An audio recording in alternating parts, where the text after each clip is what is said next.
اور وہ تنہائیوں میں بھی کوششیں کرتے ہیں کہ اللہ کے علاوہ اس میں کسی کا حصہ نہ ہو، اور نہ اللہ کوئی ناگوار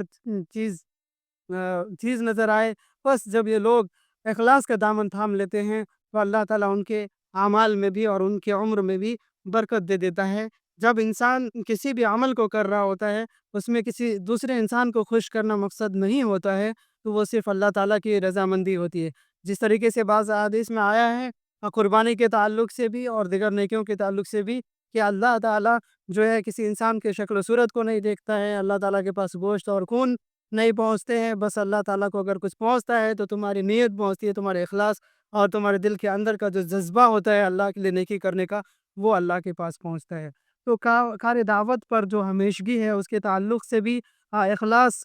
کی جو باتیں ضروری ہے، ان میں سے بھی چند یہ ہے کہ اخلاص اور صدق نیت اور سید المرسلین صلی اللہ علیہ وسلم کے نقش پا کے اتباع کے ذریعے راستے کی درستگی سے بھی بھلائی کے راہ اور کامیابی و کامرانی ہی منزل ہے۔ یہی وہ چیز ہے جسے نسل در نسل صلحاء نے نقل کیا ہے اور اس کی وصیت کی ہے۔ سب سے پہلے رہبر انسانیت صلی اللہ علیہ وسلم کا بھی یہی اسوہ ہے۔ چنانچہ حدیث میں آتا ہے کہ اللہ تعالیٰ آپ صلی اللہ علیہ وسلم نے فرمایا ہے کہ اللہ تعالیٰ صرف وہی عمل قبول کرتا ہے جو خالص اسی کے لیے ہو، اللہ تعالیٰ کے لیے ہو اور اسی کی خوشنودی کے لیے ہو۔ اس کے علاوہ دیگر اعمال جو لوگوں کے دکھاوے کے لیے کیے جائیں گے تو اللہ تعالیٰ ان کو انہی کے لیے چھوڑ دے گا اس دن، قیامت کے دن، اور کہے گا کہ جاؤ تم اپنا ثواب انہی سے مانگ لو جس کو تم دکھانے کے لیے عمل کیے تھے، نیکی کیے تھے۔ اور آپ صلی اللہ علیہ وسلم نے فرمایا ہے کہ 3 خصلتیں ایسی ہیں جو کبھی بھی مسلمان کو بری نہیں لگ سکتی ہیں۔ ان میں سے پہلی یہ ہے کہ عمل اللہ کے لیے خالص کرنا، اور اہل مناصب کو، جو لوگ عہدیداران ہیں، حکمران ہیں، ان کے لیے نصیحت کرنا، اور اسی طریقے سے جماعت کو لازم پکڑنا۔ ان چیزوں سے کبھی بھی مسلمان دور اور بے بہرہ نہیں ہو سکتا ہے۔ پھر صحابہ کرام رضوان اللہ علیہم اجمعین اور ان کے بعد آنے والوں کا طرز عمل بھی یہی تھا۔ ابو العالیہ کہتے ہیں کہ مجھ سے اصحاب محمد صلی اللہ علیہ وسلم نے کہا، تم اللہ کے علاوہ کسی اور کے لیے عمل مت کرو، ورنہ اللہ تعالیٰ تمہیں اسی کے حوالے کر دے گا اور جس کے لیے تم نے عمل کیا تھا، جیسا کہ ابھی میں نے پہلے ذکر کیا اس کے بارے میں۔ اور جب ہم عمل کر رہے ہوتے ہیں تو اس میں اخفاء کی کوشش کرنا، اس کو چھپانے کی کوشش کرنا بھی ہماری ذمہ داری ہوتی ہے۔ ایسا نہیں کہ اگر لوگوں کو پتہ چل رہا ہے تو چلنے دیں، کوئی عرض نہیں، ہم اپنا کام کرتے جائیں، بلکہ اپنے عمل کو کرتے ہوئے اس کو پوشیدہ رکھنے کی کوشش کرنا بھی ضروری ہے۔ جیسا کہ بعض علماء اور سلف کے اعمال سے ہم لوگوں کا بھی پتہ چلے گا کہ ان کا کیا رویہ تھا، ان کا کیا طریقہ کار تھا اپنے عمل کو کرنے میں۔ خوشی و خضوع کے تعلق سے بعض لوگ یہ چاہتے ہیں کہ لوگوں کو پتہ نہ چلے، ان کا مقصد لوگوں کو دکھانا نہیں تھا، بلکہ کسی بھی کام میں ان کی غرض و غایت بس اللہ وحدہ کی خوشنودی تھی، لہٰذا وہ احتیاط کرتے تھے کہ اس میں کوئی ایسی ملاوٹ نہ ہو جائے کہ جو اسے مطلوبہ کمال سے روک سکے۔ اللہ ان لوگوں پر اپنی رحمت برسائے جن کا ذکر محمد بن واسع نے خود پر کنٹرول کے سلسلے میں کیا ہے۔ وہ کہتے ہیں کہ بے شک ایک آدمی 20 سال تک روتا رہا، لیکن اس کے ساتھ رہنے والی اس کی بیوی کو پتہ تک نہیں چلا، 20 سال تک۔ اب ہم اس سے اندازہ لگا سکتے ہیں کہ انہوں نے اپنے اعمال کو کس طرح اخفا کرنے کی، چھپانے کی کوشش کی ہے۔ اور ان کی دیگر مثالیں بھی وہ ذکر کرتے ہیں، کہتے ہیں کہ میں ایسے لوگوں سے ملا جن کا سر اپنی بیوی کے سر کے ساتھ ایک تکیہ پر رکھا تھا، اور ان کے رخسار کے نیچے والے حصے سے نیچے والا حصہ جو ہے آنسو سے تر ہو گیا، لیکن بیوی کو پتہ نہیں چلا کہ وہ خشیت الہی میں آنسو بہا رہے ہیں، رو رہے ہیں اللہ کے خوف میں۔ میں ایسے لوگوں سے بھی ملا کہ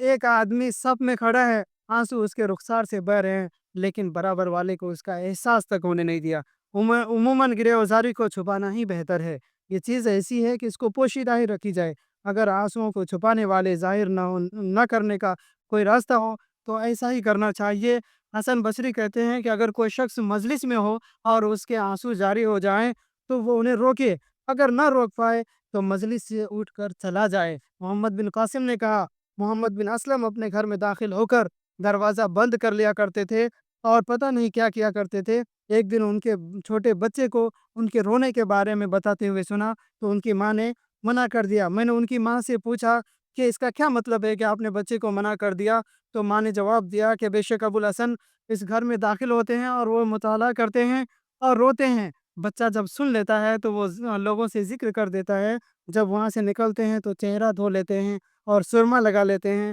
تاکہ پتہ نہ چلے کہ یہ روئے ہیں اور ان کی آنکھوں سے آنسو نکلے ہیں، اور وہ کچھ لوگوں سے صلہ رحمی کرتے ہیں، ان کو لباس دلواتے ہیں، لیکن پہچاننے والے سے کہہ دیتے ہیں کہ بتانا نہیں کہ کس نے یہ لباس دیا ہے، کس نے تمہارے لیے یہ مدد بھیجی ہے۔ ابن جوزی نے کہا کہ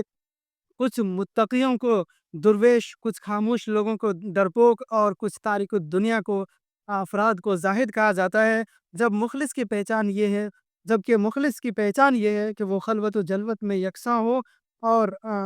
کہ لوگوں کو ان کے درمیان خوشی اور مسکراہٹ کے ذریعے اپنے اوپر لگے زاہد کے لقب کو مٹانے کی کوشش کرے۔ چنانچہ ابن سیرین دن میں ہنستے تھے اور جب رات ہو جاتی تھی تو رونے کی وجہ سے ایسا لگتا تھا کہ پوری بستی ہلاک ہو گئی، اور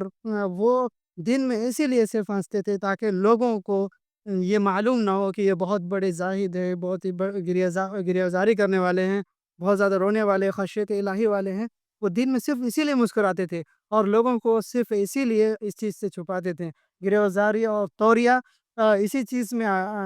یہ شامل ہے کہ عظیم شخصیات کے دلوں میں اخلاص کی جو اہمیت تھی وہ بسا اوقات انہیں رونے پر مجبور کر دیتی تھی۔ ایسے ہی ایک دن ربیعہ رونے لگے تو لوگوں نے پوچھا، کس چیز نے آپ کو رلایا؟ انہوں نے جواب دیا، ظاہری ریا اور پوشیدہ خواہش نے مجھے رلا دیا ہے۔ لوگ اپنے علماء کے سامنے ایسے ہیں جیسے ماؤں کے آغوش میں بچے، جب بچے کو جب حکم دیا جاتا ہے تو وہ کرتے ہیں، اور جب روکتے ہیں تو وہ رک جاتے ہیں۔ کبھی وہ خود کو نہ روک پاتے تو آنسوؤں کو نہ چھپا پاتے تو توریہ کر لیتے تھے کہ ہم کسی اور وجہ سے ہمارے آنکھوں میں آنسو آ گئے، ہمارے آنکھوں میں کسی کوئی تنکا پڑ گیا جس کی وجہ سے آنسو آ گئے، یا بسا اوقات ایسا بھی دیکھا گیا کہ وہ رونے کو، اپنے آنسو کو چھپانے کی حالت میں ایسے کوشش کرتے کہ ابو سختیانی نے اپنی مجلس میں تھے کہ ان کو آنسو جب آ گئے تو وہ کھنکھارنے لگے اور بولے زکام بہت ہے، اور اس کے بعد انہوں نے لوگوں سے کہا کہ ہمارے جو آنکھوں میں آنسو ہے زکام کی وجہ سے ہے۔ تو آج کا ہمارا جو ہے یہ تیسرا ایپیسوڈ الحمدللہ یہیں پر مکمل ہو گیا ہے۔ اب چوتھا ایپیسوڈ کے ساتھ عنقریب آپ کی خدمت میں حاضر ہوں گے۔ آپ سب جو ہے اس ویڈیو کو زیادہ سے زیادہ لوگوں تک پہنچائیں تاکہ یہ لوگ اس سے زیادہ استفادہ کر سکیں، اور لوگ اپنے آپ بھی اس کار خیر میں ثواب میں شریک ہو سکیں۔ والسلام علیکم ورحمۃ اللہ وبرکاتہ۔